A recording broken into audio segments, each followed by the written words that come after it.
പിതാവിൻ്റെയും പുത്രൻ്റെയും പരിശുദ്ധാത്മാവിൻ്റെയും നാമത്തിൽ ആമേൻ.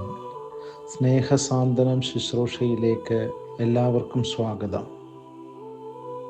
സന്ധ്യയായി, ഉഷസ്സായി, 19-ാം ദിവസം. മക്കബായരുടെ 1-ാം പുസ്തകം 4-ാം അധ്യായം 8 മുതൽ 11 വരെയും 24 തിരുവചനങ്ങൾ. യൂദാസ് അനുചരന്മാരോട് പറഞ്ഞു, അവരുടെ എണ്ണം കണ്ട് പരിഭ്രമിക്കേണ്ട. അവർ ആക്രമിക്കുമ്പോൾ ഭയപ്പെടുകയും അരുത്. സൈന്യസമേതം അനുധാവനം ചെയ്ത ഫറവോയിൽ നിന്ന് ചെങ്കടലിൽ വെച്ച് നമ്മുടെ പിതാക്കന്മാരെ രക്ഷിക്കപ്പെട്ടതെങ്ങനെയെന്ന് ഓർക്കുവിൻ. അവിടുന്ന് നമ്മിൽ പ്രസാദിച്ച് നമ്മുടെ പിതാക്കന്മാരോട് ചെയ്ത ഉടമ്പടി ഓർമ്മിക്കുകയും നമ്മെ ആക്രമിക്കുന്ന ഈ സൈന്യത്തെ ഇന്ന് നശിപ്പിക്കുകയും ചെയ്യേണ്ടതിന് നമുക്ക് ദൈവത്തെ വിളിച്ചപേക്ഷിക്കാം. ഇസ്രായേലിനെ രക്ഷിക്കുന്ന ഒരു വിമോചകനുണ്ടെന്ന് വിജാതിയർ അപ്പോൾ അറിയും. മടങ്ങിപ്പോരും വഴി അവർ ദൈവത്തിന് സ്തുതികളും കീർത്തനങ്ങളും പാടി. എന്തെന്നാൽ അവിടുന്ന് നല്ലവനാണ്, അവിടുത്തെ കാരുണ്യം ശാശ്വതമാണ്. അങ്ങനെ ഇസ്രായേലിന് അന്ന് വലിയൊരു വിമോചനം കൈവന്നു. കർത്താവിൻ്റെ വചനം. ദൈവത്തിന് നന്ദി.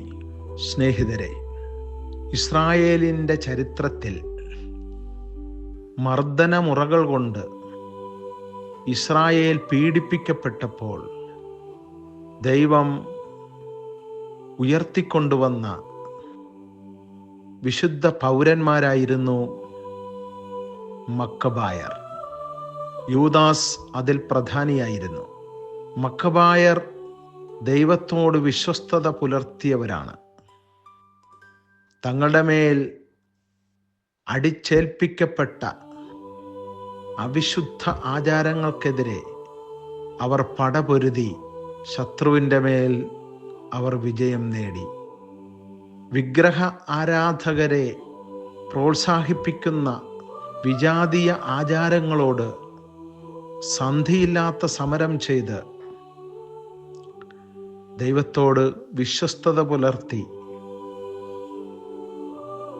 കർത്താവിൻ്റെ ഉടമ്പടി കാത്തുപാലിച്ച വിശുദ്ധ പൗരന്മാരുടെ ചരിത്രമാണ് മക്കബായരുടെ പുസ്തകം നമ്മുടെ മുമ്പിൽ വിവരിക്കുക.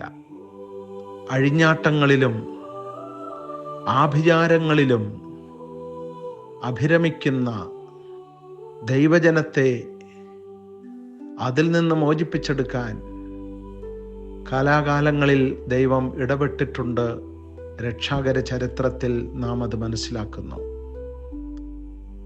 മക്കബായരുടെ ഇടപെടൽ, വീരോചിതമായ അവരുടെ പോരാട്ടങ്ങൾ തെളിയിക്കുന്നത് ഇത്തരത്തിൽ അന്വർത്ഥമാണ്. നമുക്ക് മക്കബായരുടെ പുസ്തകം പഠിപ്പിച്ചു തരുന്ന സ്നേഹ സന്ദേശം നമുക്ക് സ്വീകരിക്കാം. ഇസ്രായേലിൽ ഒരു വിമോചകനുണ്ടെന്ന് മക്കബായർ തെളിയിച്ചു കൊടുത്തതുപോലെ